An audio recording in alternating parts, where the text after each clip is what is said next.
Thank you, Mr. Chairman.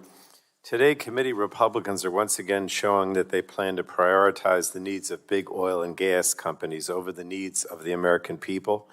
It's unfortunate because there are many members on our side of the aisle who have voiced interest in durable bipartisan solutions that would allow us to build more clean energy infrastructure to ensure we lead the world in the transition to a clean energy economy. This markup demonstrates that's not the approach that the Republican majority is looking to take. Republicans love to talk about an all-of-the-above approach to building our energy assets, but none of the bills we are marking up either addresses or even references clean energy.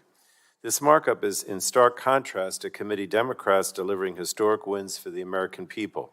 We enacted the Inflation Reduction Act that has already created more than 100,000 good-paying clean energy American jobs, will cut costs for working families, and tackle the worsening climate crisis. Today, Republicans are bringing up 8 partisan bills that have no chance of ever becoming law. They know this because they're literally some of the same bills that they pushed through the last time they were in charge of the House more than 4 years ago. And at that time, there was a Republican president and a Republican-controlled Senate, and they still couldn't get them enacted. But here they are again, attempting to move these same old bills. H.R. 1058, the Promoting Cross-Border Energy Infrastructure Act, is nothing more than a shadow approval of the Keystone Pipeline masquerading as legislation. It establishes that every single cross-border energy project is presumptively in the public interest unless proven otherwise. And this is nothing more than a green light for oil and gas pipeline developers to construct international facilities without sufficient oversight from the federal government. H.R. 1130, the so-called Unlocking Our Domestic LNG Potential Act, removes the requirement that the Department of Energy determine proposed LNG exports are within the public interest. This Republican bill would lead to more American LNG being sent to China, so much for Republican claims of being tough on China.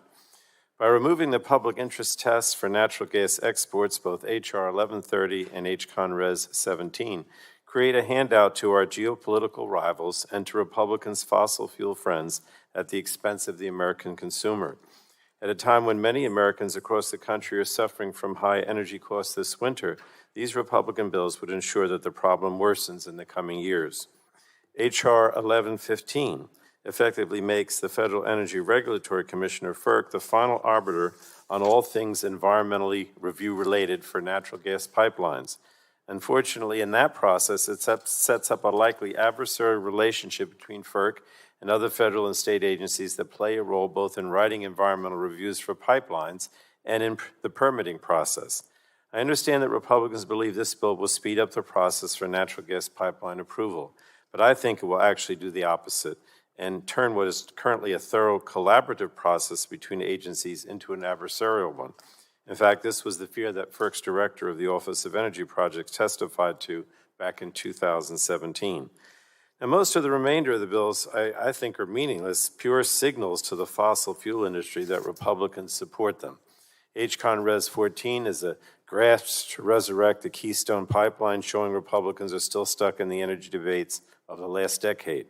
H.R. 150 would override our environmental and public lands laws to protect big oil and gas's ability to frack. And H.R. 1085 merely generates a report representing the oil industry's views under the auspices of a government agency. There is one bill, however, that does have some potential, and that's H.R. 1160, a bipartisan bill sponsored by Representatives Schreier and Wahlberg, gets at an issue where we've been able to find some common ground with Republicans, and that's energy infrastructure, cybersecurity. We support the Department of Energy's role in protecting our electric infrastructure, and historically we've worked together on this important issue. But aside from this bill, none of the others offer real solutions to the complex energy problems and challenges of the 21st century.